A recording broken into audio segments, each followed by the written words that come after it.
안녕하세요. 경자입니다. 이번 주 네 종목을 청약하면서 조금 숨가쁘게 달려왔지만 그래도 다음 주에도 또 바로 청약이 이어집니다.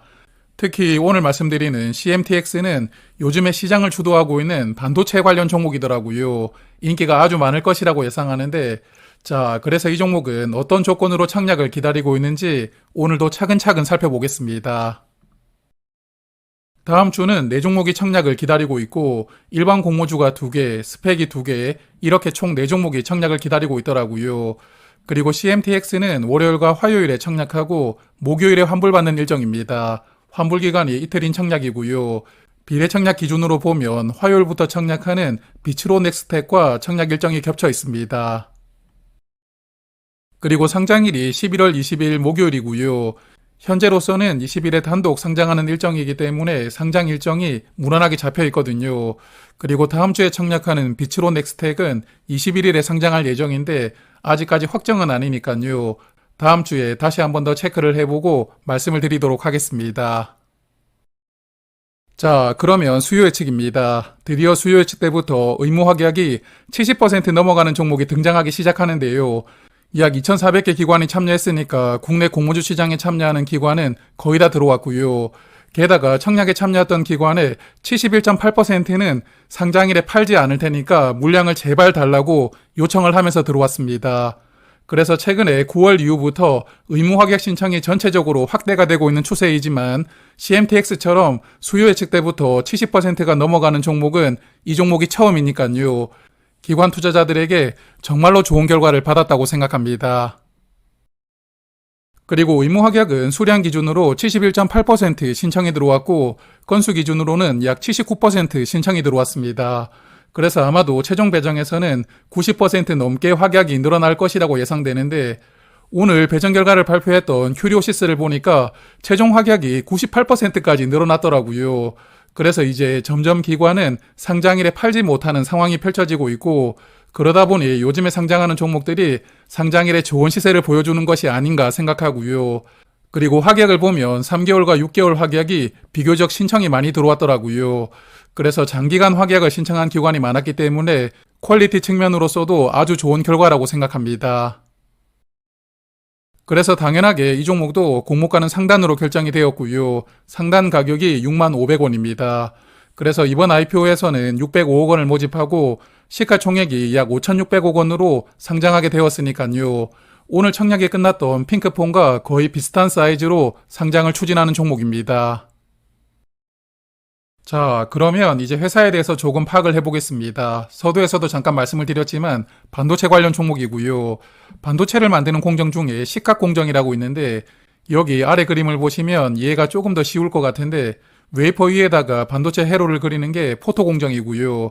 그리고 그림을 멋지게 그렸다면 이제 필요 없는 부분은 이렇게 깎아내면서 전기가 지나갈 수 있는 길을 만드는 게 반도체를 만드는 네 번째 공정인 바로 식각 공정입니다. 그래서 식각 공정에서는 이렇게 생긴 실리콘 파츠라고 부르는 링이 필요하다고 하고요. 웨이퍼를 깎아 나갈 때 움직이지 못하도록 잡아주는 역할도 하고 또한 플라즈마를 모아주는 역할도 하는 그러한 부품인데 식각 공정 자체가 워낙 고온에서 거칠게 이루어지다 보니까 이 부품을 몇 번 사용하고 나면 못 쓰게 된다고 하거든요. 그래서 여기 그래프를 보시면 지금은 거의 일주일마다 부품을 교체하는 것 같은데 반도체가 정교해지면 정교해질수록 작업 환경이 더욱더 거칠어진다고 합니다. 그러므로 이 부품을 교체하는 주기가 더욱더 빨라진다고 하고요. 그렇기 때문에 CMTX가 만드는 부품의 수요는 점점 확대가 될 것으로 전망이 되니까요. 일단 이런 부분은 긍정적입니다. 그리고 원료 공급을 자회사에게 받고 있더라고요. 이 회사가 만드는 실리콘 파츠는 실리콘 인곳이라는 재료로 만들게 되는데 이걸 자회사인 셀릭이라는 곳에서 거의 납품을 받고 있더라고요. 그리고 CMTX가 부품으로 가공을 하고 삼성전자나 대만의 TSMC 같은 고객사에게 공급하는 밸류 체인을 가지고 있습니다. 그래서 원재료를 자회사에게 직접 받으니까요. 조금 더 이익을 극대화할 수가 있는 그러한 사업 구조를 가지고 있다고 생각합니다. 그래서 최근 실적을 체크를 해보니까 실적 좋더라고요. 올해 3분기 기준으로 매출액과 영업이익이 벌써 작년을 넘어섰고 잘 성장하고 있는데요. 특히 인상적인 부분이 올해 이익률이 27%입니다. 아마도 자회사로부터 원료를 직접 공급을 받기 때문에 이런 이익률을 기록할 수 있었던 것이 아닌가 생각하고요. 그래서 이 종목은 매출이 성장하고 있고 이익도 함께 커지고 있고요. 게다가 영업이익률도 20% 이상으로 아주 좋은 마진을 남기고 있으니까 실적 측면으로도 기대를 충분히 해볼 수가 있는 그러한 조건이라고 생각합니다. 자, 그래서 밸류를 한번 체크를 해볼 텐데요. 국내 반도체 관련 소부장 3종목이 유사기업으로 선정이 되어 있던데 하나머티리얼즈, TCK, KNJ 이렇게 3종목이 유사기업으로 선정이 되어 있더라고요. 그래서 이 3종목과 현재 실적을 기반으로 다시 한번 밸류를 비교를 해보았습니다. 상반기 순이익을 연한산하고 오늘 주가를 기준으로 밸류를 한번 계산을 해보았는데 그랬더니 하나머티리얼즈는 PER이 약 32배, 그리고 TCK는 약 25배로 평가를 받고 있었고요. KNJ가 3종목 중에서는 가장 낮았는데 PER은 약 13배 수준으로 평가를 받고 있었습니다. 그래서 유사기업 3종목의 밸류 차이가 조금 크게 나고 있지만 중요한 부분은 CMTX가 공모가 기준으로 PER 약 12배 수준으로 상장하게 되었거든요.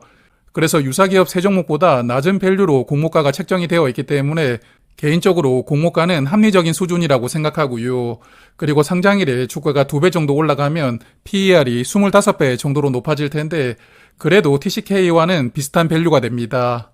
그러므로 밸류 측면으로도 상장일에 좋은 시세를 기대를 해볼 수가 있는 그러한 조건이라고 생각합니다. 자, 그러면 이제 청약 정보를 조금 챙겨보겠습니다. 이번 IPO에서 100만 주를 모집하는데 우리사주조합에 배정하지 않았고요. 일반 투자자에게는 25만 주가 배정이 되어 있습니다. 그리고 미래에셋증권이 주관하는 종목이고요. 최대 2만 5천 주까지 청약할 수가 있고 증거금이 약 7억 6천만 원 필요하거든요. 그래서 청약 한도가 많은 미래에셋이 주관하기 때문에 경쟁률은 꽤 높게 나오지 않을까 예상하는데 여하튼 잠시 후에 청약 결과를 간단하게 예상을 해볼 테니까요. 그때 조금 더 말씀을 드리겠습니다. 그리고 최소 20주부터 청약할 수가 있으니까 균등 청약에 참여하시려면 증거금은 60만 5천 원이 필요하고요. 그리고 미래에셋증권도 일반 고객은 수수료가 2천 원입니다. 그리고 상장일에 243만 주가 유통될 수가 있습니다. 전체 주식의 26% 정도 비중이기 때문에 유통 물량이 그렇게 많은 편은 아니거든요. 다만 시가총액이 크게 상장하다 보니까 유통금액은 1,400억 원으로 사이즈가 만만치가 않고요. 그렇지만 시장이 반도체를 원하고 있고 또 앞서도 보셨겠지만 실적이 좋았고 수요 예측도 아주 좋았으니까요. 상장의 수급이 가볍게 소화해 줄 것이라고 기대합니다. 그리고 기존 주주가 보유한 물량이 상장일의 대부분을 차지하게 되는데 상장일에 매도할 수 있는 기존 주주는 197만 주를 보유하게 되고요. 공모주주보다 약 4배 많은 물량을 상장일에 매도할 수가 있으니까 이 종목도 마찬가지로 기존 주주의 스탠스가 상장일 흐름에 영향을 크게 줄 수가 있는 조건입니다. 그래서 기존 주주를 조금 파악을 해보면 일단 이 종목도 기존 주주 대부분은 재무적 투자자로 구성이 되어 있더라고요.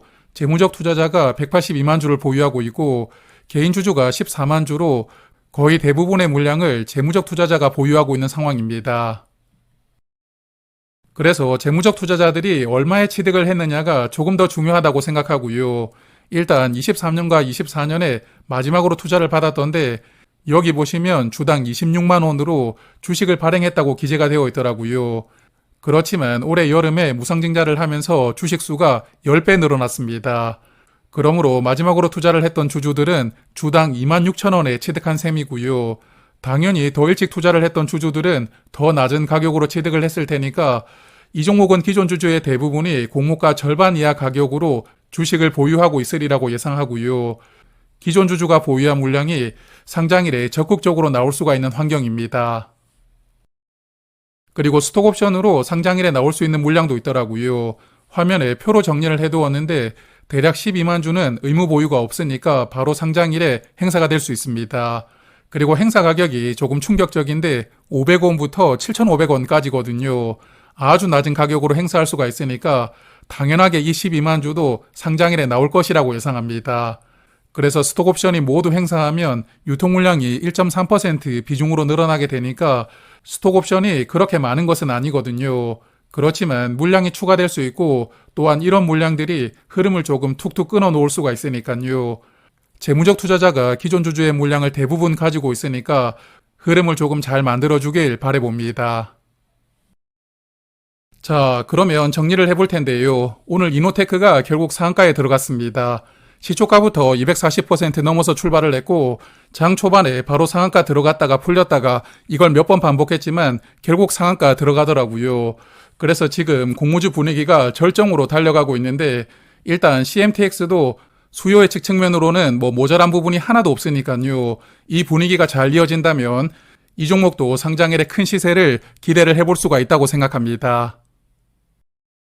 그래서 요약을 해보면 수요 예측 결과는 최상급이었고요. 수요 예측 때부터 의무 확약이 70% 넘게 신청이 들어왔고 그리고 공모가도 저는 합리적인 수준이라고 생각합니다.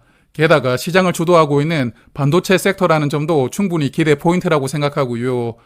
그리고 유통 물량이 많은 편은 아니지만 사이즈가 크게 상장하기 때문에 유통 물량 측면에서 아주 가볍게 움직이기는 조금 어려울 것이라고 생각하고요. 그리고 단독 상장하기 때문에 변수가 없다고 볼 수가 있으니까 다음 주에 청약이 겹쳐있는 비츠론 넥스텍 수요 예측 결과를 보고 판단을 해야겠지만 아마도 비례 청약은 저는 이 종목을 선택할 가능성이 매우 높을 것이라고 생각합니다. 자, 그러면 마지막으로 청약 얼마나 들어올지 한번 예상을 해볼 텐데요. 오늘 청약이 끝났던 핑크퐁 보니까 거의 47만 계좌 참여하셨더라고요. 핑크퐁도 미래에셋이었고 CMTX도 미래에셋이 주관을 하니까 아마 이 정도 계좌는 저는 들어온다고 예상합니다. 그래서 47만 계좌 예상을 하고요. 균등 배정 수량이 12만 5천 주로 많지 않습니다. 그래서 1인당 배정받을 확률이 27% 정도로 예상되니까요. 이 종목도 배정을 받는 게 정말 어려울 것 같습니다. 그리고 비례 배정은 오늘 청약이 끝났던 두 종목 증거금을 합쳐보니까 약 13조 원 정도 들어왔더라고요. 그래서 이 두 종목의 환불금으로 청약을 할 수가 있는 조건이니까 CMTX도 한 13조 원은 충분히 들어온다고 예상하고요. 13조 원의 증거금이 들어온다면 비례 경쟁률은 3,500대 1이 됩니다. 그래서 3,500주당 비례 한 주를 받을 수가 있다면 증거금이 무려 1억 원 정도 필요한데요. 공모 단가가 6만 원대다 보니까 증거금이 만만치가 않고요. 여하튼 1억 원을 청약하면 비례로 한 주 배정을 예상하는데 이틀간 이자가 약 12,000원 정도니까요. 상장일에 주가가 73,000원 넘어가면 되고 공모가 대비 21% 정도 상승하면 되는 주가이기 때문에 비례 청약도 받는 게 쉽지가 않지만 그래도 청약만 하면 웬만하면 상장일에 좋은 수익이 나올 것이라고 예상합니다. 자, 그러면 오늘은 여기까지 말씀을 드리고요. 주말 동안 건강하시고 또 편안하게 잘 보내시고요. 저는 월요일 저녁에 다시 인사를 드리도록 하겠습니다. 고맙습니다.